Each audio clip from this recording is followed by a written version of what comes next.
36, mais tout de suite, c'est Sud Radio à votre service. Et ce matin, nous sommes avec Éric Plat. Bonjour.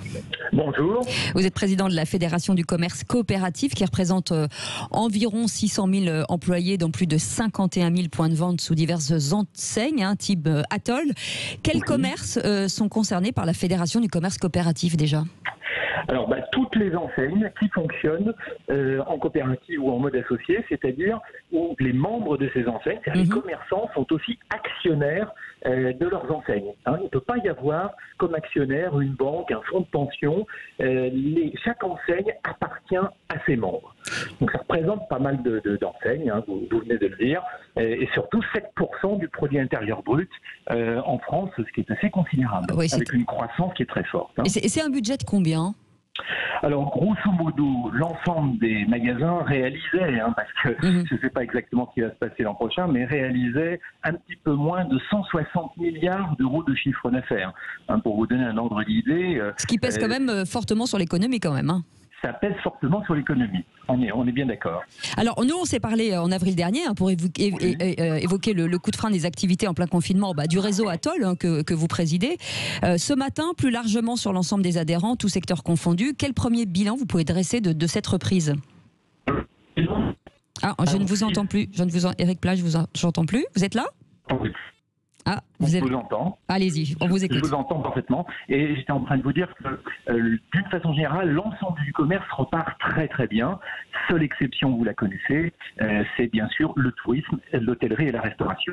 Tout le reste repart très fort, y compris par exemple la bijouterie, des secteurs comme le jouet ou la parfumerie, auxquels on ne s'attendait pas du tout. Pourquoi vous pressentiez une réticence de pouvoir re-rentrer encore dans les magasins ? Oui, on pensait qu'il y aurait un double frein. D'abord, cette distance, et puis ensuite que le consommateur se focaliserait sur les produits de première nécessité. La nourriture, les lunettes par exemple. Et finalement, l'engouement pour acheter, consommer est là.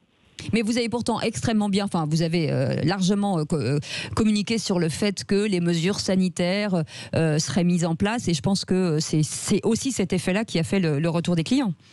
Oui, je pense que d'une façon générale, c'est pas propre au commerce de la Fédération du commerce coopératif associé, mais les commerçants ont pris les bonnes mesures, se sont pris en main et effectivement ont adopté les mesures d'hygiène, les mesures de distanciation qui étaient les bonnes. Quel type d'accompagnement vous avez proposé à ces enseignes justement durant cette reprise ?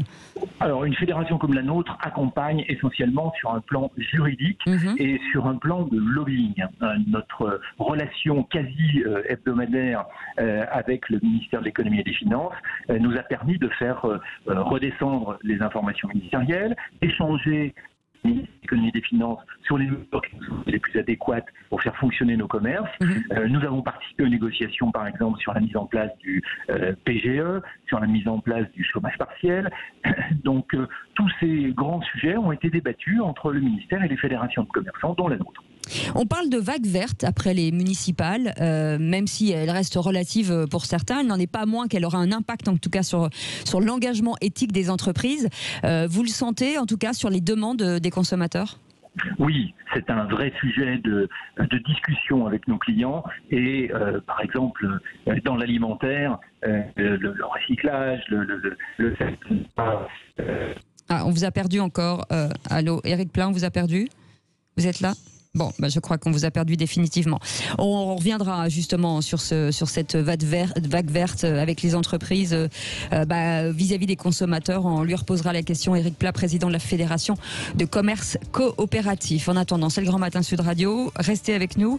Dans quelques instants, on va dérouler l'actualité avec cette question. Vous l'a dit ce matin sur Agnès Buzyn. À votre avis, qu'est-ce que vous pensez de la gestion de cette crise par l'ex-ministre de la Santé ? C'est l'incompétence selon vous, le mensonge, ou a-t-elle été à la hauteur ? Pour l'instant, vous parlez d'incompétence en général. Bienvenue, c'est le Grand Matin Sud Radio.